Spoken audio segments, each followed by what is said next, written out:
Vamos conhecer agora um pouco da origem desse plano, de onde que veio isso.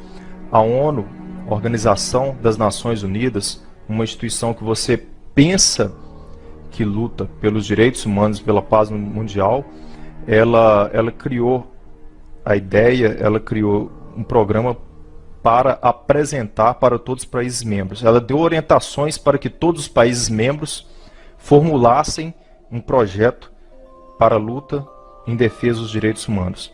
Sendo assim, em 1996, o senhor Fernando Henrique, então presidente do Brasil, apresentou o primeiro modelo do plano. Foi chamado PNDH-1.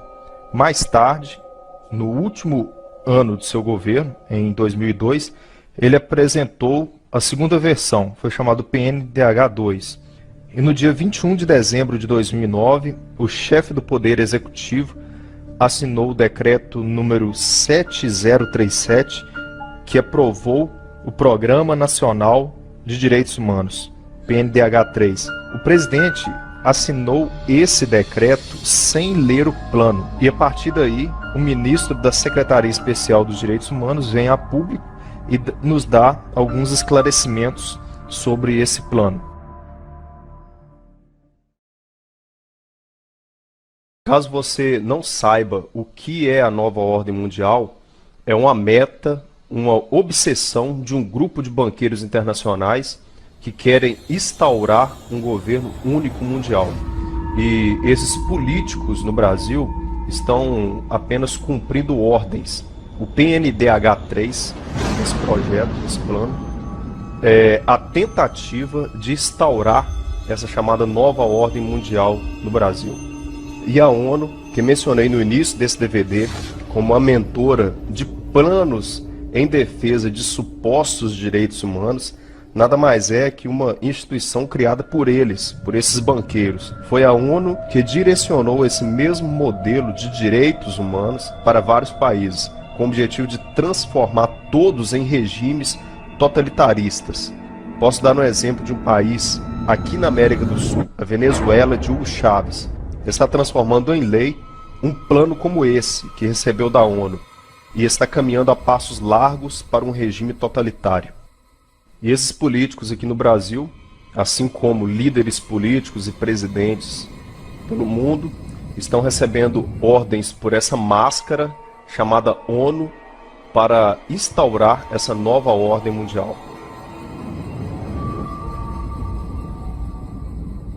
Vamos compreender agora como foi organizado esse plano.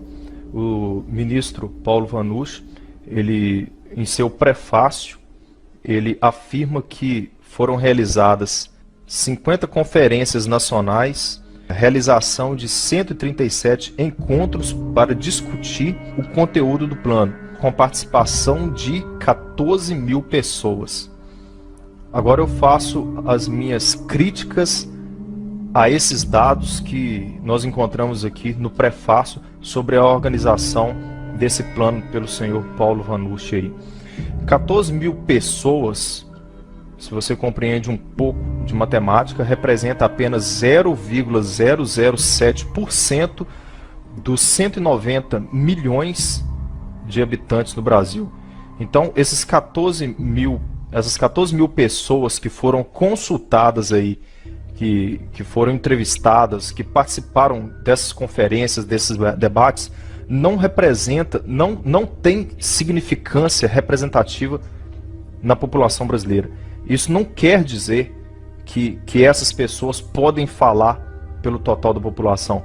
Para que você que está me ouvindo aqui tenha ideia, em São Paulo são necessários 100 mil votos para que um deputado federal seja eleito. Como que 14 mil pessoas apenas podem responder pela população inteira em um plano que vai alterar profundamente a Constituição brasileira?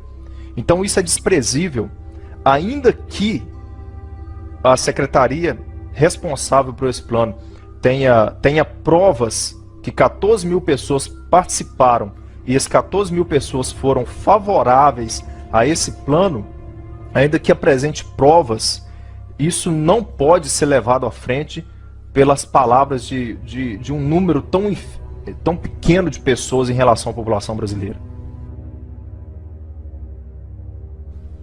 Por dentro do plano, vamos entender agora, estudar várias de suas diretrizes e entender onde estão concentrados os pontos críticos deste plano. A estrutura do PNDH3 são 6 eixos orientadores, eixo orientador 1, 2, 3, 4, 5, 6 e 25 diretrizes. Dentro desses eixos orientadores estão 521 ações programáticas. Essa é a estrutura do plano. Sendo assim, nós vamos pincelar aqui algumas dessas diretrizes e você vai compreender a malícia que existe por trás disso. Eu estudei todo o plano, suas 224 páginas, e agora vamos pincelar essas 521 ações programáticas aí e vamos ver o que tem de malicioso aí. Venha comigo. No eixo orientador 2, na diretriz 5, o que fala essa diretriz? Regulamentar a taxação de imposto sobre grandes fortunas. Essa proposta é em criar mais um tributo, mais uma carga tributária no Brasil. E será feita da seguinte forma, digamos que eles considerem que 50, 100, 200 mil reais seja uma grande fortuna. E realmente é uma grande fortuna se comparado à faixa salarial no Brasil da base da sociedade. Então digamos que 100 mil reais é lá uma grande fortuna, eles determinam. Então vai ser criado um imposto em cima disso, digamos, sei lá, 5, 10%, que pode ser cobrado anual em cima desse valor. Então, se você construir um patrimônio financeiro que já foi tributado em todas as instâncias para se construir aquele patrimônio e está lá o seu dinheiro na poupança, aí vai ser criado um imposto para tributar novamente em cima desse valor. Essa proposta, não se engane, é exatamente isso que está por trás dessa intenção. A palavra aqui, grande fortuna, é apenas para te iludir, para dar a impressão que só os grandes serão tributados. Mas não é essa a verdade que está por trás aqui. Eixo orientador 3, diretriz 8. Esse eixo orientador tem 4 diretrizes. Desenvolver campanhas de informação sobre o adolescente em conflito com a lei, defendendo a não redução da maioridade penal. Existe uma grande discussão no Brasil em cima disso, sobre essa não redução da maioridade penal, que a pessoa só pode ser considerada, ser julgada como um criminoso a partir da sua maioridade de 18 anos. E dessa idade abaixo, ele não pode ser julgado, não pode ser condenado como um preso comum. Ele cometendo delito, ele fica internado uma FEBEM, em um centro de recuperação, e quando completar 18 anos ele está livre como se não tivesse feito nada. Existem pessoas que são favoráveis a essa não redução, que querem que permaneça assim, e eu respeito a sua posição. E tem aquelas pessoas que são favoráveis à redução dessa maioridade penal. Mas um adolescente com seus 17 anos e 8 meses cometeu um assassinato, ele não pode ser julgado? Tem que se estudar muito a situação. A proposta aqui, no nosso decreto presidencial, é que não se fale mais disso, que coloque uma pedra em cima de um assunto e que não se reduza a maioridade penal. Não podemos colocar uma pedra em cima disso. Isso tem que ser discutido com a sociedade. E volto a repetir, não são essas 14 mil pessoas apenas, se é que elas existem, que vão falar pela sociedade brasileira por inteiro nessa questão. Eixo orientador 3, diretriz 9. Eixo orientador 3, diretriz 9. Dentro dessa diretriz encontramos a ação programática que fala o seguinte: apoiar a aprovação de projeto de lei que descriminaliza o aborto, considerando a autonomia das mulheres para decidir sobre seus próprios corpos. Então, legalizar um assassinato será um direito humano. E não só é essa diretriz que rege sobre essa questão de aborto. Existem outras. Nós vamos analisá-las agora. Eixo Orientador 4, Diretriz 17. Implementar mecanismo de monitoramento dos serviços de atendimento ao aborto legalmente autorizado, garantindo seu cumprimento e facilidade de acesso. Então encontramos aí mais essa ação programática que trata sobre a legalização do aborto e colocando com uma facilidade de acesso grande no serviço público de saúde. Vamos para a próxima ação. Eixo Orientador 3, Diretriz 7. Garantir os direitos trabalhistas e previdenciários de profissionais do sexo por meio de regulamentação de sua profissão. Trata-se da legalização da prostituição no Brasil. Ainda no Eixo Orientador 3. Apoiar o acesso a programas de saúde preventiva e de proteção à saúde para profissionais do sexo. Isso é a legalização da prostituição. Na prática, se uma pessoa quer defender os verdadeiros direitos humanos, nós deveríamos criar meios para tirar essas mulheres dessa situação, dessa vida que está à margem da sociedade e não incentivar para que elas continuem nessa situação e que outras venham tomar o mesmo caminho. Mas isso não é uma questão, isso é uma parte dessa situação da legalização das profissionais do sexo, da prostituição. Isso será instruído nas escolas como uma nova profissão dentro do Brasil. No próximo Eixo Orientador você verá isso. Eixo Orientador 3, Diretriz 9. Realizar campanhas e ações educativas para desconstruir os estereótipos relativos às profissionais do sexo. O que é uma ação educativa? Onde você consegue mais eficiência? Na escola. Então você vai ter lá a sua criança, sua filha, lá no ensino fundamental, a professora ensinando a ela sobre profissões e perguntando para a turma qual profissão cada um vai querer escolher para o futuro. E dentro de um contexto, dentro desse novo contexto, vai ser instruído que a prostituição será uma profissão tanto quanto qualquer uma outra. Então as crianças serão instruídas nisso. Olhe a malícia que está por trás disso. Coloca uma prostituição apenas como um estereótipo. Você não tem que se preocupar com isso, você pode seguir uma carreira sobre isso. E a prostituição infantil? As adolescentes que são aliciadas e empurradas para essa vida. Isso seria o quê? O estágio dessa nova profissão? Então fique atento a isso. Vamos discutir agora o próximo eixo. Aliás, ainda no Eixo Orientador 3, realizar campanhas e ações educativas para desconstrução de estereótipos relacionados à identidade e orientação sexual. É que as crianças não vão poder serem instruídas, serem educadas, com nada que venha a dar a entender que o menino é um menino e que a menina é uma menina. Isso é a prática de você realizar uma campanha educativa para desconstruir estereótipos de identidade e orientação sexual. O menino ele não pode nada levar ele a pensar que ele é um menino e que menina é uma menina. Isso é só um estereótipo que tem que ser desconstruído na nossa sociedade. E a próxima proposta é ainda pior do que essa. Ainda no Eixo Orientador 3, reconhecer e incluir nos sistemas de informação dos serviços públicos todas as configurações familiares construídas por lésbicas, gays, bissexuais, travestis, transexuais, com base na desconstrução da heteronormatividade. Apesar da palavra heteronormatividade não existir nos nossos dicionários, eu vou explicar o que ela quer dizer.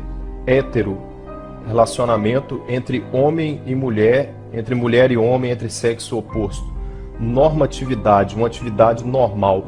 Então, a proposta diz o seguinte: desconstruir tudo que foi construído sobre o relacionamento normal entre homem e mulher. Isso não vai ser considerado mais uma família e, na pior das hipóteses, não existirá mais direito civil para a união entre um homem e uma mulher. Isso é a ação que o governo quer impor à sociedade brasileira. Desconstruir qualquer tipo de relacionamento, qualquer tipo de lei, qualquer tipo de direito e de dever que existem entre homem e mulher. Vai passar a ter direito, vai passar a ser construído a base da sociedade brasileira. A família vai ser construída entre lésbicas, gays, bissexuais, transexuais. Isso que vai ser a base da família. Ainda no eixo orientador 3. Apoiar projeto de lei que disponha sobre a união civil entre pessoas do mesmo sexo. E aqui eu entro num ponto importante agora. Ainda no eixo orientador 3. Promover ações voltadas à garantia do direito de adoção por casais homoafetivos. Para começar, a palavra casal aqui, ela está mal empregada. A palavra casal quer dizer união entre pessoas de sexo oposto, entre homem e mulher, entre macho e fêmea. Então, é antagônico você falar casal homoafetivo. Não pode se usar essa expressão. Dentro da nossa língua portuguesa, pelo menos. Agora eu pergunto aos idealizadores desse plano. A pessoa, o par homoafetivo, ele tem o direito de adotar uma criança. Mas alguém já fez algum estudo sobre o impacto psicológico para essa criança que será adotada por esse par homoafetivo? Eixo orientador 4, diretriz 17, a última aqui em vermelho, nos diz assim: propor projeto de lei para institucionalizar a utilização da mediação como ato inicial das demandas de conflitos agrários e urbanos, priorizando a realização de audiência coletiva com os envolvidos. Aqui está a perda de direito de propriedade. Se você tem um imóvel urbano ou rural invadido, você não vai poder mais recorrer ao judiciário. Você e o invasor serão ouvidos pela sociedade civil organizada para resolver esse impasse. Lembrando que essa sociedade civil organizada fará parte de uma comissão que defende essa ideologia. Ainda no eixo orientador 4, diretriz 11, propor alteração do texto constitucional de modo a considerar as polícias militares não mais como forças auxiliares do Exército, mantendo-as apenas como forças reserva, causando aí um desequilíbrio entre policiais militares e Exército. Agora eu chamo sua extrema atenção para um detalhe que está passando desapercebido nesse programa.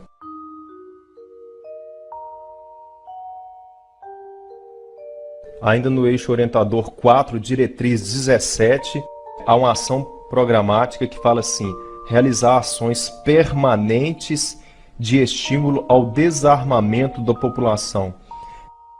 A princípio, o desarmamento da população civil soa como uma coisa boa, mas não é bem assim. A história vai nos mostrar isso. Eu vou narrar aqui alguns fatos históricos que vai mostrar isso com detalhes. E sempre no país onde houve um desarmamento total da população civil, havia alguma ação do governo por trás disso. Vamos aí fazer um passeio pela história para analisar essa questão de desarmamento em vários países do mundo. Em 1911, a Turquia desarmou sua população. De 1915 a 1917, 1,5 milhão de armênios impossibilitados de se defenderem foram caçados e exterminados. Em 1929, a União Soviética também desarmou a sua população. De 1929 a 1953, cerca de 20 milhões de dissidentes impossibilitados de se defenderem foram caçados e exterminados. Em 1938, a Alemanha desarmou a população. Isso um ano antes da Segunda Guerra Mundial. E dentro do período da Segunda Guerra Mundial, de 1939 a 1945, 13 milhões de judeus e outros não-arianos impossibilitados de se defenderem também foram exterminados. Em 1935, a China desarmou também a sua população.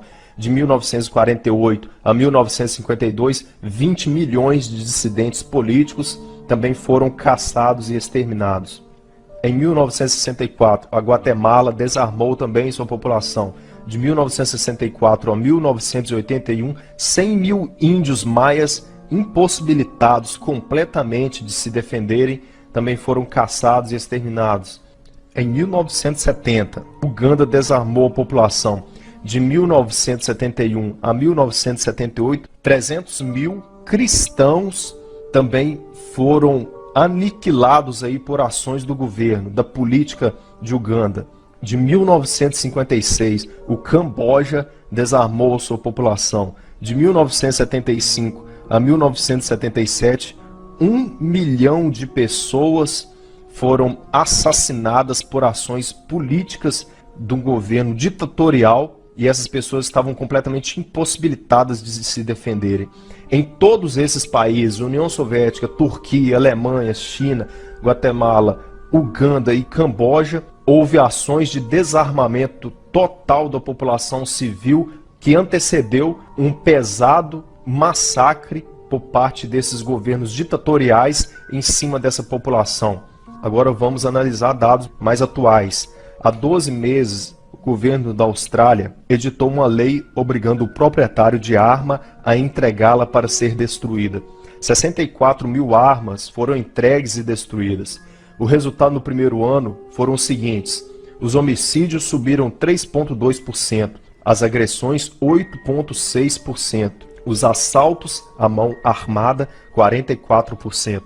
Somente no estado de Vitória, os homicídios subiram 300%. O mesmo fato ocorreu no Reino Unido, que adotou o desarmamento da população. Os crimes à mão armada cresceu 35% logo no primeiro ano após o desarmamento. E os assassinatos com arma de fogo registraram um aumento de 32%. O que estamos notando aqui nesses dois países é que não diminuiu a violência com arma de fogo por causa do desarmamento da população. Foi até o oposto.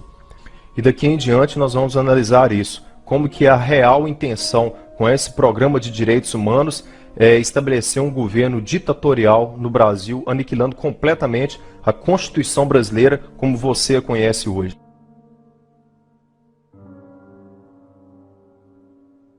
O primeiro passo para transformar uma democracia em um governo ditatorial é calar a boca da imprensa livre. E isso é um ponto fundamental que está aqui no Eixo Orientador 5, Diretriz 22. O Eixo Orientador 5 possui 5 diretrizes. Na última aqui, a ação programática diz o seguinte: propor a criação do marco legal regulamentando o artigo 221 da Constituição Federal, estabelecendo o respeito aos direitos humanos nos serviços de radiodifusão, rádio e televisão, concedidos, permitidos ou autorizados, como condição de sua outorga e renovação, prevendo penalidades administrativas como advertências, multas, suspensão da programação e cassação de acordo com a gravidade das violações praticadas. Isso é a censura da imprensa brasileira.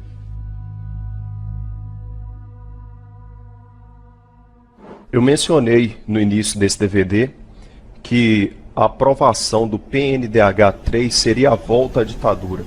Mas, na verdade, é algo muito pior que uma ditadura. É a implantação de um regime totalitarista. É característica desse tipo de regime totalitarista uma lavagem cerebral completa da população, principalmente da população jovem.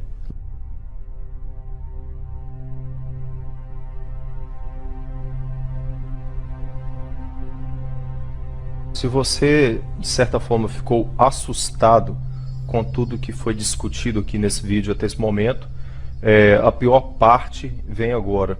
Trata-se de uma revolução cultural que querem implantar com essa política, com essa ideologia.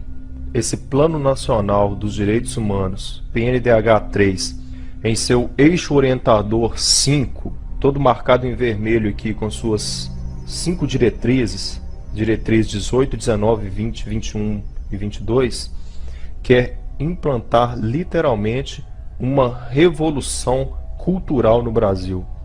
Educação e cultura em direitos humanos. Observe a maldade, a malícia que está por trás desse eixo orientador. Todos os professores serão educados a seguirem rigorosamente esse plano, que eles chamam de direitos humanos. Isso será feito também no ensino fundamental, médio e superior. O detalhe que será criado um curso superior, que será uma graduação em direitos humanos. As crianças, adolescentes e jovens serão instruídas a seguirem rigorosamente o plano. Isso é uma cópia, é o mesmo que fez Mao Tse-tung com a Revolução Cultural imposta à China, que ele implantou uma doutrina ideológica com seu famoso livro vermelho, onde foi varrido do mapa um remanescente cristão e implantado um ateísmo. Assim como fez Mao Tse-tung, o plano que essa raça de ateus querem implantar no nosso país molda todos os jovens a aceitarem o plano e lutarem por ele, lutarem contra todos que se opuserem ao plano. Dentro desse eixo orientador 5 que propõe essa revolução cultural no nosso país, encontra o seguinte: fomentar parcerias com as diretorias públicas de Estado e da União para a defesa jurídica dos defensores de direitos humanos nos processos abertos contra eles. Divulgar em âmbito nacional a atuação dos defensores e militantes desse plano, fomentando cultura de respeito e valorização de seus papéis na sociedade. Difundir o conhecimento sobre esse plano e sobre a legislação pertinente com as publicações em linguagem de forma acessível. Fomentar as redes de canais de denúncia, Disque Denúncia, e sua articulação com instituições que defendem esse plano. Afeiçoar o sistema de fiscalização e violação aos defensores desse plano, por meio de aprimoramento do arcabouço de sanções administrativas. Ampliar equipes de fiscalização sobre a violação desse plano, em parceria com a sociedade civil. Isso, meu amigo, que você está ouvindo, é uma implantação de uma ideologia completa. Nós encontramos dentro do eixo orientador 5 algo muito semelhante ao que fez Hitler para implantar o nazismo, a propaganda.